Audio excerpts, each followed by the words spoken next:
Hello and welcome to my channel. देखंतु ओडिसा रे जो चासी भाई माने अछंती से माने दुई प्रकार रो फैसिलिटीज पाई थांती। केंद्र सरकार रू गोटे मिलुतला एवं राज्य सरकार रू गोटे मिलुतला तांको सहायता राशि, जोटा कि आमे कालिया योजना हिसाब रे जानिथलु, जोटा कि राज्य सरकार देउतले एवं जोटा केंद्र सरकार को तरफ रू मिलुतला सेटा थला पीएम किसान।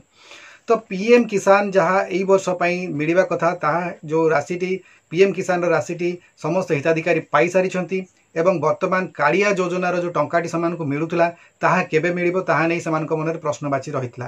कारण जो नुआ सरकार गठन हैला, बीजेपी रो सरकार गठन हैला, सेते बेलकु जो बजेट उपस्थापना कले माननीय मुख्यमंत्री श्रीयुक्त मोहन चरण माझी, सेते बेले से गोटे स्पष्ट सूचना देइथिले सेही बजेट माध्यम रे जे आगामी समय रे सीएम किसान रो प्रचलन करा जिवो ओडिसा रे।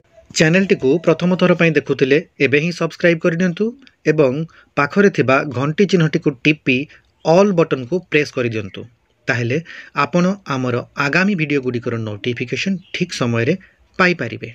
तो सीएम किसान जो प्रचलन करा जिवो ताहा कालिया योजना को ही परिवर्तन करी सीएम किसान रो रूप रे ओडिसा रो जो चासी भाई मानकु तांकर जो सहायता राशि प्रदान करा जिवो।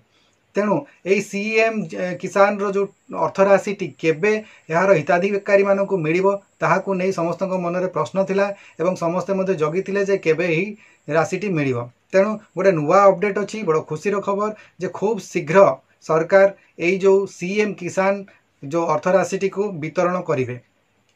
कारण वर्तमान खरीफ जो चाषर ऋतु आरंभ हो जाइछि, चाषर कार्य आरंभ हो जाइछि। तेणु चाषी भाई मानकर पई ए जो अर्थ राशिटीर निहाती आवश्यकता रही।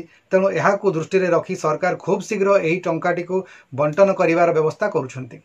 कारण ग्राम पंचायत स्तर रे जेउ माने भी अछंती कालिया हिताधिकारी सेमानकर लिस्ट बाहरी जाइछि एवं से जो कालिया हिताधिकारी जो माने कि ई केवाईसी जहार नाही से लिस्ट बाहरी जाइछि एवं जो पंचायत गुड़िक तरफ ताहा मध्य सूचना दे दिया जाइछि जे जेउ हिताधिकारी माने कालिया योजना रे अछंती किंतु से माने ई केवाईसी एपर्यंत अपडेट करिनांती, खूब शीघ्र जनसेवा केंद्र गुड़िक रे जाई सेमानकर ई केवाईसी टी को अपडेट करिनियंतु। सेमानकर लिस्ट आसी जाइछि। तेणु यह एक सूचना प्रदान करुछि जे खूब शीघ्र समस्त कालिया हिताधिकारी मानकु मध्य सेमानकर जो अर्थ राशि मिली जिवो। किंतु यह केबे मिलिबो ताहार स्पष्टीकरण एपर्यंत मिली नाही, किंतु जेहेतु लिस्ट जारी करा जाइछि तेणु करी यह स्पष्ट हो जाइछि जे खूब शीघ्र सीएम किसान योजनार अर्थ राशि मध्य बंटन करा जिवो। आगामी समय रे जणा पड़िबो जे वास्तविक जो सीएम किसान रो अर्थ राशि को डेट रे लोक मानकु दिया जिवो। कारण फाइनल डेट एपर्यंत आसी नाही, किंतु मते लागुछि खूब शीघ्र यह को दिया जिवो। कारण खरीफ फसलर समयटी बहुत कम दिन थाए एवं वर्तमान चाष प्राय अधा अधि हो गलानी। तेणु लोक मानकु वर्तमान सार किनिबा पई किंबा सेथिरे अन्यान्य खर्च करिबा पई समानक पई अर्थ राशिर आवश्यकता रहिछि एवं कालिया चाषी जो माने हिताधिकारी थिले सेमाने मुख्यतः एई अर्थ राशिटी को चाष कार्य रे सेमाने विनियोग करि थांती। तेणु जेहेतु यह सठिक समय आसी जाइछि सरकार अधिक विलंब न करी एही टंकाटी को खूब शीघ्र वितरण करिवे।